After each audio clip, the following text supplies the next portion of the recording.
नमस्ते बच्चों, स्वागत है आपका सामने स्मार्ट क्लासेस में। तो आज हम क्लास 4th की इंग्लिश की वर्कशीट नंबर 12 को फिल कराएंगे।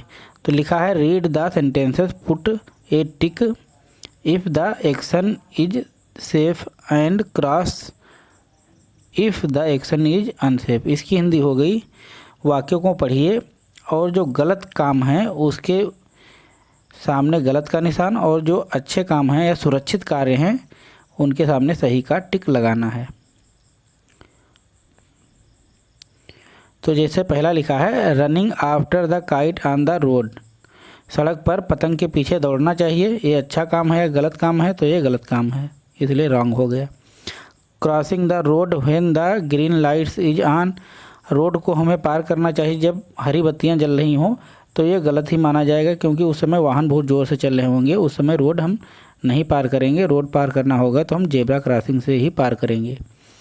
फिर playing cricket on the road. हमें रोड पर खेल खेलना चाहिए या क्रिकेट खेलना चाहिए? तो नहीं। फिर वेयरिंग ए हेलमेट व्हाइल राइडिंग ए बाइक। जब हम बाइक को चलाएं तो हमें हेलमेट पहनना चाहिए? तो बिल्कुल पहनना चाहिए, तो ये सही हो जाएगा।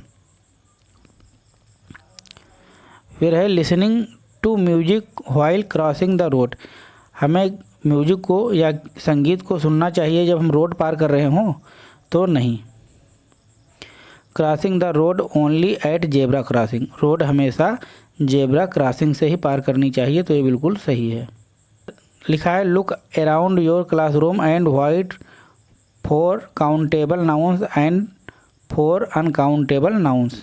कह रहा है कि अपने क्लासरूम, अपनी कक्षा के आसपास देखो और 4 काउंटेबल नाउन और 4 अनकाउंटेबल नाउन को लिखिए। तो जैसे काउंटेबल नाउन होते हैं जिनको हम गिन पाते हैं, और जिनको हम नहीं गिन पाते हैं वो अनकाउंटेबल नाउन होते हैं। जैसे मान लीजिए मोबाइल हो गए, तो मोबाइल सेट हो गए, या फिर हो गए बैट हो गए, या गेंद हो गया, तो इनको हम गिन पाएंगे।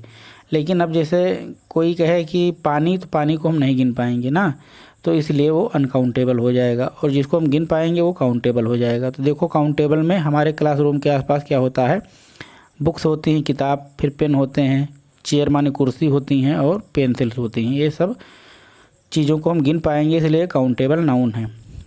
और जिनको हम नहीं गिन पाते हैं वो देखिए, और वो भी कहाँ होनी चाहिए? क्लासरूम के आसपास। तो पानी नहीं गिन पाएंगे, अनकाउंटेबल है। दूध को नहीं गिन पाएंगे, अनकाउंटेबल है। हवा को नहीं गिन पाएंगे, और डस्ट माने धूल को भी नहीं गिन पाएंगे, इसलिए सभी अनकाउंटेबल हैं।